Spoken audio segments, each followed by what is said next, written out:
आप सबों का अभिनंदन जो लखनऊ के पत्रकार हैं, जो दिल्ली से आए हैं और जो भारत के विभिन्न इलाकों से आए हैं। दूसरी बात है, मैं आपसे क्षमा चाहता हूं, थोड़ा विलंब हो गया।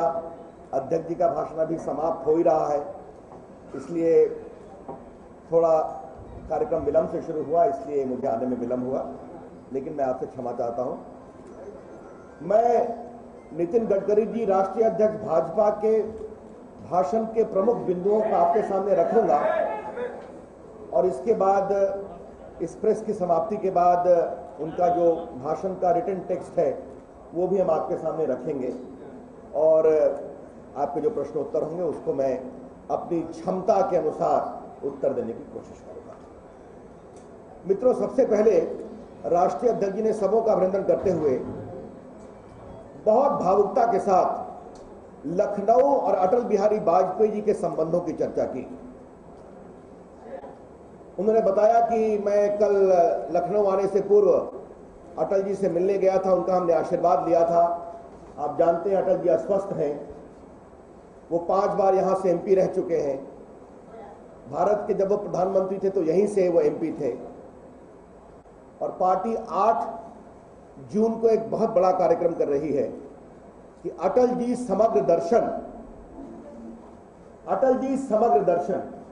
अटल जी के जितने भी स्पीचेस हैं सबको डिजिटाइज करके उनके कमेंट्स, उनके स्पीचेस दिल्ली में एक बड़े कार्यक्रम में उसको हम रिलीज कर रहे हैं, जिसमें श्री APJ कलाम, भारत के पूर्व राष्ट्रपति भी आ रहे हैं।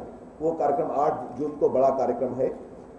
अटल जी ने उसकी चर्चा की और उन्होंने अटल जी का आशीर्वाद लेते हुए एक उनके वक्तव्य को कोट किया कि दिल्ली का रास्ता लखनऊ से होकर जाता है।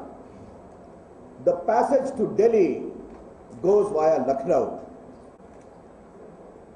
और उन्होंने कहा कि 2014 में अगर हमें जीतना है, जिसके उन्होंने पूरे कार्यकर्ताओं का आह्वान किया वर्किंग कमेटी के मेंबर्स के माध्यम से, तो हमें यूपी को जीतना है और उत्तर प्रदेश को जीतने के लिए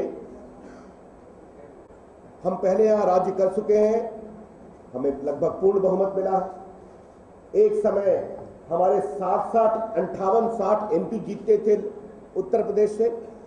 तो उत्तर प्रदेश में अपनी पुरानी ताकत को मजबूत करते हुए भविष्य के दिल्ली की नींव को हमको मजबूत करना है। उन्होंने 3 घोषणा बहुत साफ साफ की। BSP, SP और अजीत सिंह के पार्टी के साथ न कोई अलायंस चुनाव से पहले, न कोई अलायंस चुनाव के बाद। The BJP president very categorically announced that there shall be no alliance whatsoever with BSP or Samajwadi Party or Ajit Singh, either before the polls or after the polls.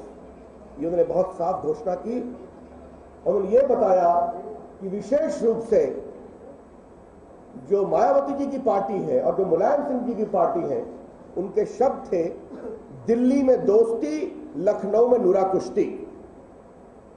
Friendship इन दिल्ली,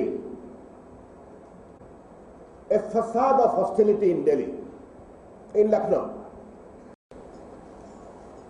वित्त अध्यक्ष जी ने राम जन्मभूमि की भी चर्चा की।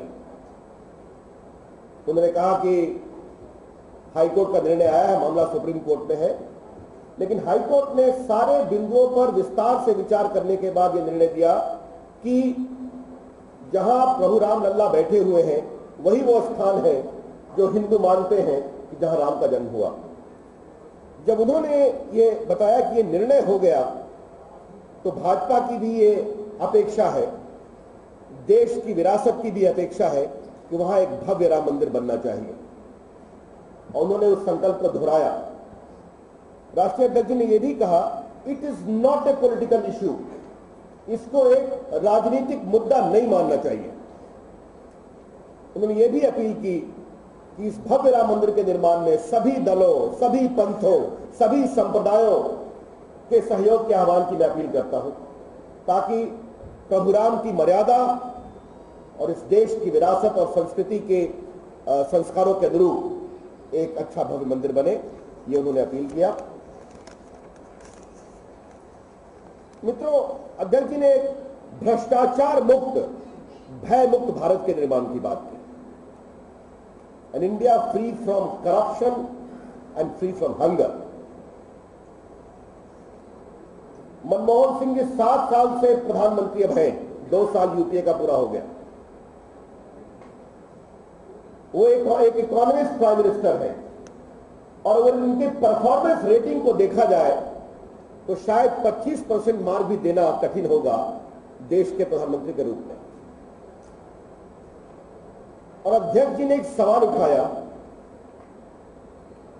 कि इस देश में जो भ्रष्टाचार हुआ है, जिस पर हम अलग से प्रस्ताव भी लाने आ रहे हैं, इस भ्रष्टाचार जो आजाद देश का सबसे अधिक भ्रष्टाचार इस केंद्र सरकार में हुआ है, इसकी जिम्मेवारी से डॉक्टर मनमोहन सिंह और सोनिया गांधी बच नहीं सकते।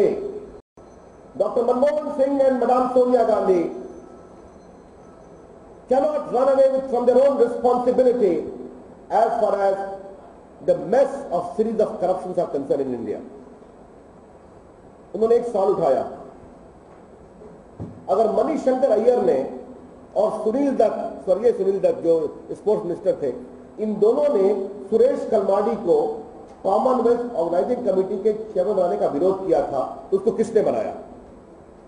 इसका जवाब दे मनमोहन सिंह, इसका जवाब दे सोनिया गांधी। क्यों बनाया गया? दूसरी बात कि सुरेश कलमाडी लगभग 2,500-3,000 करोड़ रुपए की आयोजन समिति में है, जितना खर्चा उनके माध्यम से हुआ। शीला दीक्षित सरकार के अंतर्गत लगभग 25 से 30 हजार करोड़ का काम हुआ है। Flyover, Commonwealth village, stadium. आज जब सुल्लू कमेटी के मामले की जांच हो गई है तो शीला दीक्षित की इंक्वायरी क्यों नहीं हो रही? उन्हें कौन बचा रहा है? इसका जवाब तो मनमोहन सिंह और सोनिया गांधी को देना पड़ेगा।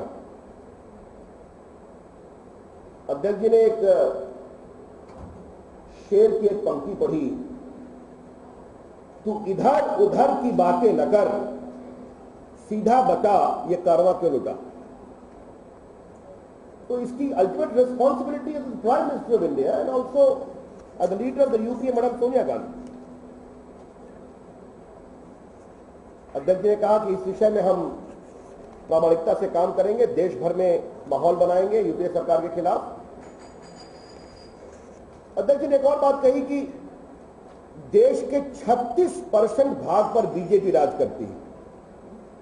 36% of India today is ruled by the BJP, either by itself or in alliance. हमारी 9 जगह सरकारें हैं, जिसमें 2 हमारे सहयोगियों की सरकार है, आपको मालूम है। कांग्रेस पार्टी देश के लगभग 31% भूभाग पे शासन करती है, सेंट्रल गवर्नमेंट अलग से। आज हमारे जो स्टेट गवर्नमेंट्स हैं, उनके परफॉर्मेंस का सर्टिफिकेट हम अपनी बात छोड़ दें तो इस देश के इतनी सर्वे एजेंसीज हैं, इतने चैनल्स हैं, एनडीटीवी है, CNN IBN है, IBN 7 है, इंडिया टुडे न्यूज ग्रुप है, इसमें अधिकांश में बीजेपी के चीफ मिनिस्टर्स और उनके गवर्नेंस की तारीफ होती है। चाहे वो इन्वायरमेंट का क्षेत्र हो, इंफ्रास्ट्रक्चर का क्षेत्र हो, प्रो पुअर पॉलिसी हो।